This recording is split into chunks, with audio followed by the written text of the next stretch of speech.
Assalamualaikum warahmatullahi wabarakatuh. Waalaikumsalam. Salam literasi.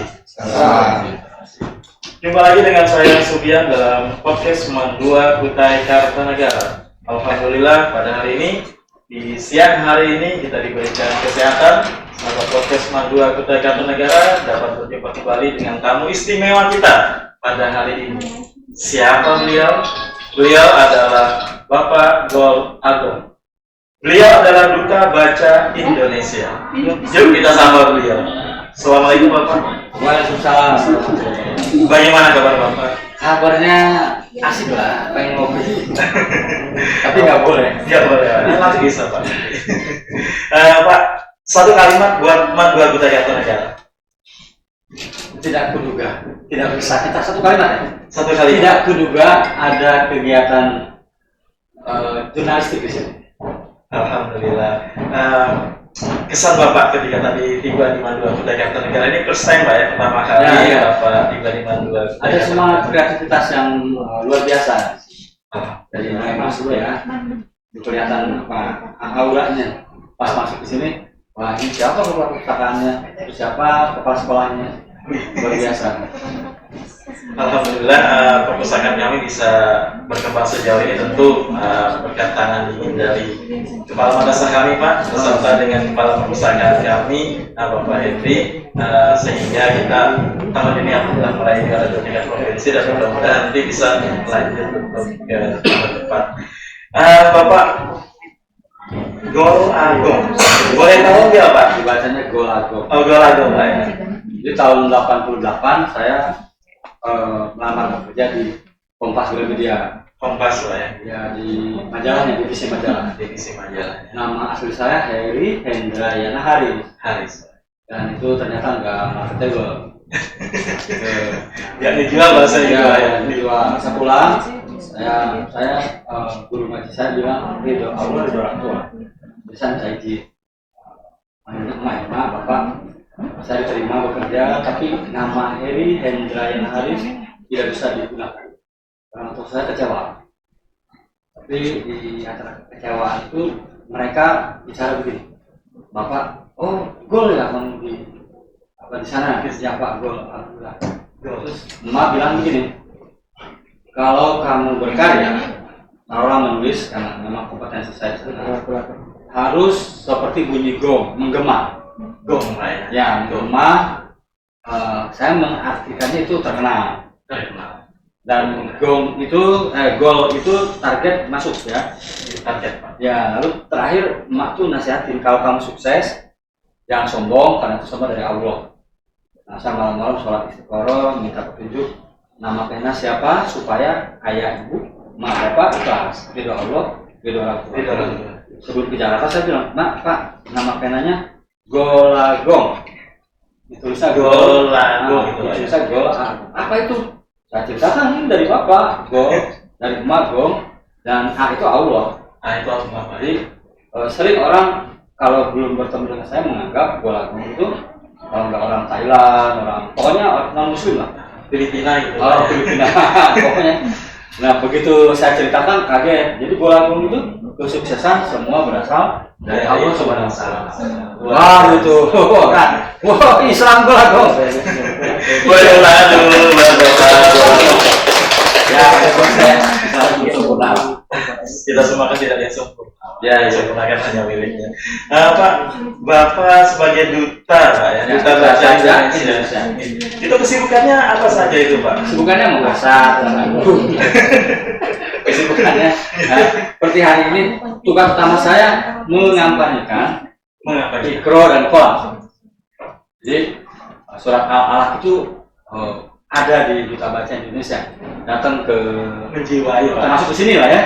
Jadi kalau kamu baca ya harus nulis seperti itu. Jadi Iqra Qalam. Kenapa Perpustakaan Nasional itu ingin misalnya kita masuk ke sini.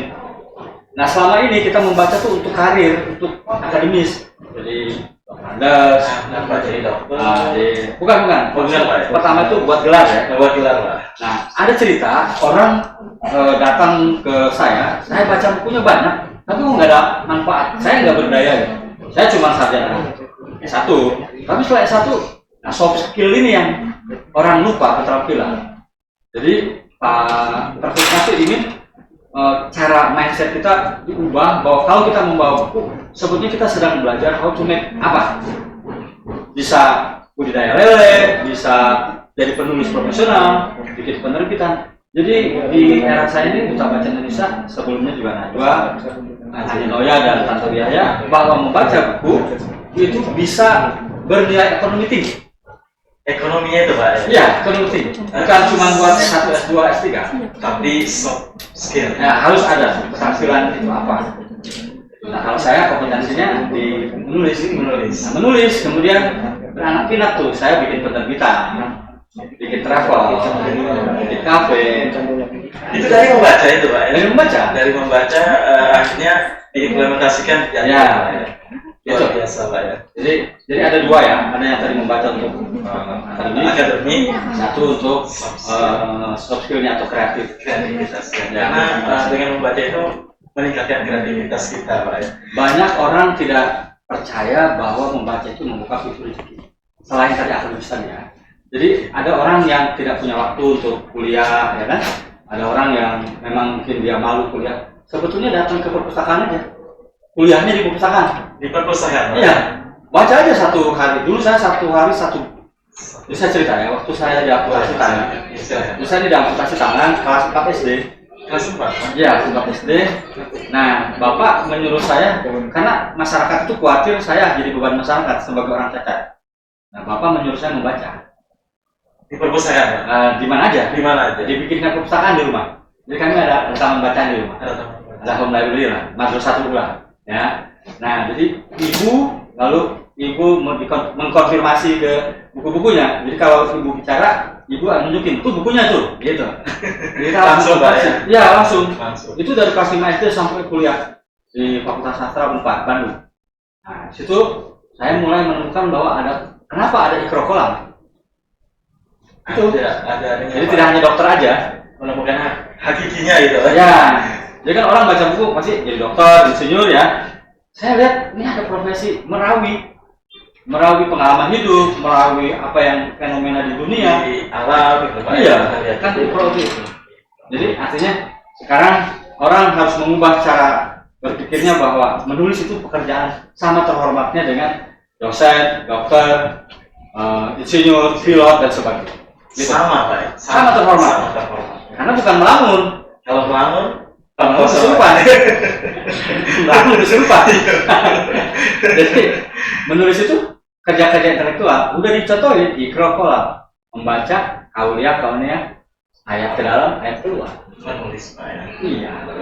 Baik Pak. Untuk meningkatkan nih Pak kiat-kiat bagi kita nih di Mandua Kutai Kartanegara khususnya di keluarga besar Mandua Kutai Kartanegara, kemudian sahabat podcast Mandua Kutai Kartanegara Pak, kiat-kiatnya supaya kita bisa meningkat minat bacanya itu ya. Boleh tips-tipsnya?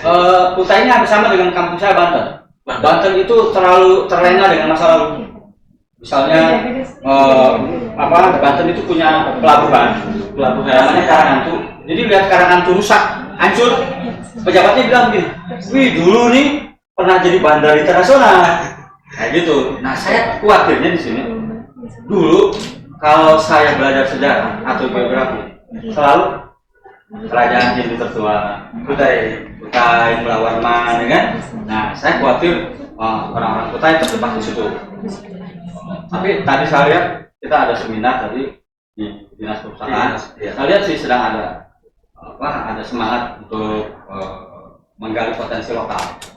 Kearifan lokal ya. Jadi saya dengan Perpusnas Press, lini penerbitan di Perpustakaan Nasional itu sedang merancang, Mas Edi merancang tulisan-tulisan yang isinya kearifan lokal di Kutai Kartanegara. Nanti dibukukan dan bisa untuk dibaca secara umum gitu Pak. Ya, secara umum. Saya sebarluaskan dan bermanfaat. Ya, insya Allah. Untuk meningkatkan minat baca itu Pak bagi kami. Ya, nah ini kalau ini namanya sih Mandua bukan. Oh, Mandua bukan. Berarti ada satu ya? Ada di Kota Batu. Oke. Setiap kata Nabi kan ajarilah anak-anakmu sesuai dengan zamannya. Kalau sudah ada podcast, saya merasa kepala sekolah nggak melarang anaknya bawa handphone kan? Iya betul sih. Ya, betul. Tinggal diarahin aja kan? Iya. Diarahin. Jadi saya sering heran gitu ada kepala sekolah baru mau masuk di razia nggak boleh bawa handphone. Padahal sebetulnya dikasih tahu aja. Kalau mau main handphone istirahat, gitu ya. Kalau main handphone pas untuk konfirmasi pelajaran-pelajaran. Nah itu yang disebut ajarilah anak-anakku sesuai dengan zamannya. Nah setiap zaman ada orangnya, setiap orang ada zamannya. Maka diintegrasikanlah. Ini sudah mulai, misalnya anak bintang pelajar atau dia juara apa di wawancara di sini sudah. Jadi setiap siswa yang berprestasi itu ada kita punya ekskul jurnalistik dan itu yang hostnya dari siswa. Iya bagus.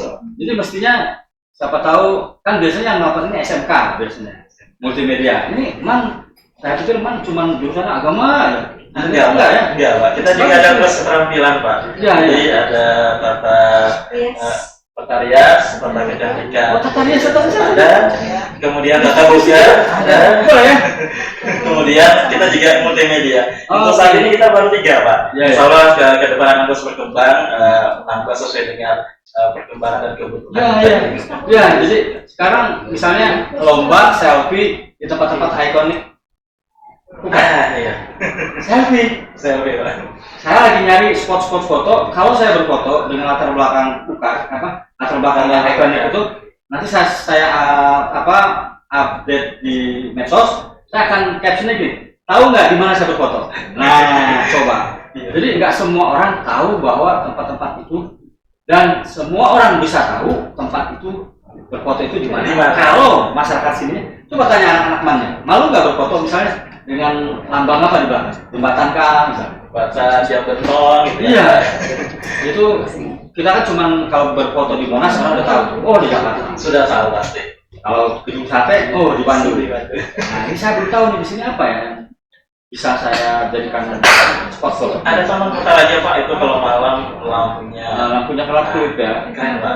Iya, iya. Ada juga Nah, jadi pelajaran-pelajaran tadi bisa lomba baca puisi Islami misalnya. Udah nggak usah lagi setor tapi nulis kemudian dibacakan, lalu 1 menit 2 menit di mana di Instagram. Di Instagram benar Pak. Udah mulai. Nah, kita nge-vlog Pak, ini kebetulan juga kita nge-vlog. sedang peringatan 17 Agustus dan itu kita mau nge-vlog, nanti akan tampilkan di sosmed. Bapak guru mata pelajaran? Kalau saya tidak. Ya, ya. Jadi kalau ada tamu dari luar, Bapak yang menjadi host? Saya Pak. Cuma kita bergantian juga Pak, karena kepala perpustakaan juga jadi host. Cuma memang saya yang Oke. Baik Pak, pesan Bapak ini terhadap mandu anggota karena kita digitalisasi perpustakaan Pak, jadi kita bisa membaca buku di mana saja. Ngomong, mahasiswanya udah nulis bu? Siswa ada. Udah bikin buku? Ada di situ. Oh, coba dong, bawa dong sini. Di meja. Oh, ini di meja? Sudah di. Wah, biasa nih. Oh, ini yang nulis siswa? Siswa. Ada siswa ada yang Ini ada siswa ini. Santi Agustiani. Itu guru. Gurunya ini? Oh, gadis naik bujang. Oh, hebat ini. Ini ISBN lagi. ISBN. karya anak-anak Pak juga. Oh, hebat kebetulan ini. karya siswa. Ya. Oh, sama Nyalanesia ya? Iya, Nyalanesia nih, mantap. Teman kami Nyalanesia. Nah, jadi kita ada kumpulan cerpen Pak dari siswa tunai Pak. Alhamdulillah kita untuk buku siswa juga karya guru sudah. Ya. Jadi misalnya tadi saya dengar baca puisi. Ini ada puisi di tangan saya. Jadi kalau menulis, ini apa? Tanggal 31 saya ada pelatihan cerpen di Instagram dan itu pro bono free. Bisa itu Cari di tiap bulan sekali bisa. Oh, Dan itu dibukukan. Nanti cari di Instagram saya udah ada pengumuman. Tanggal 31 tanggal Agustus 31 Agustus Pak. pukul 19.30. Sudah saya boleh. Iya Pak, nanti coba kami. Ini saya ada puisi ya. Misalnya tadi yang dibacakan oleh Adi tadi. Kau hadir dalam hidupku. Jadi puisi itu begini. Misalnya dalam bahasa sehari-hari aku cinta kepadamu. Kalau dalam bahasa puisi kan tidak boleh begitu ya. Harus yang lebih yang lain. Harus simbolik. Simbolik misalnya aku cinta kepadamu, diubahnya misalnya aku melihat wajahmu seperti bulan purnama yang menerangi hatiku. Itu bahasa puisi. Bahasa banyak kan kita masih terjebak di situ. Memparafrasekan Pak ya. Apa? Memparafrasekan supaya tidak terlihat terkesan bahasanya itu Jangan verbal. verbal. Oke, gimana? Baik demikian Bapak. Cukup Pak. Cukup? Oh, oke. Boleh closing statement Closing statement. untuk seluruh sahabat podcast Mandua Duta Ikatan Negara, juga kepada kami keluarga besar Mandua Duta Ikatan Negara untuk ke depan, karena kita transformasi digital ya Pak, untuk digitalisasi untuk terus bisa meningkatkan minat baca kita dan juga menulis Pak. Jadi selain membaca kita juga menulis. Ada, saya bukan konsumen, ada tips dari saya. Kalau kita menulis novel atau menulis cerpen, tapi novel itu upayakan di dalam novel itu ada 4 empat tema besar. Empat tema besar, Pak. Forbidden Law, Cinta Terlarang. Terus Oedipus Complex. Oedipus Complex itu anak santri, misalnya anak muda mencintai guru bahasanya atau guru matematiknya. Itu Oedipus Complex. Lalu konflik dua keluarga antara dua budaya. Lalu terakhir itu Cinderella Syndrome. Cinderella Syndrome itu orang miskin mencintai yang kaya. Nah, beda kasta ini. Ya, rata-rata para penulis yang sekarang menulis itu lebih banyak memasukkan unsur seksnya. Padahal yang paling bagus di dalam pakem sastra itu empat tema tadi. Cinta Terlarang, konflik dua keluarga, Oedipus Complex, Cinderella Syndrome. Empat itu pesan tips dari saya. Terima kasih. Membaca itu sehat, menulis itu hebat. Saya Golagong, kita baca Indonesia.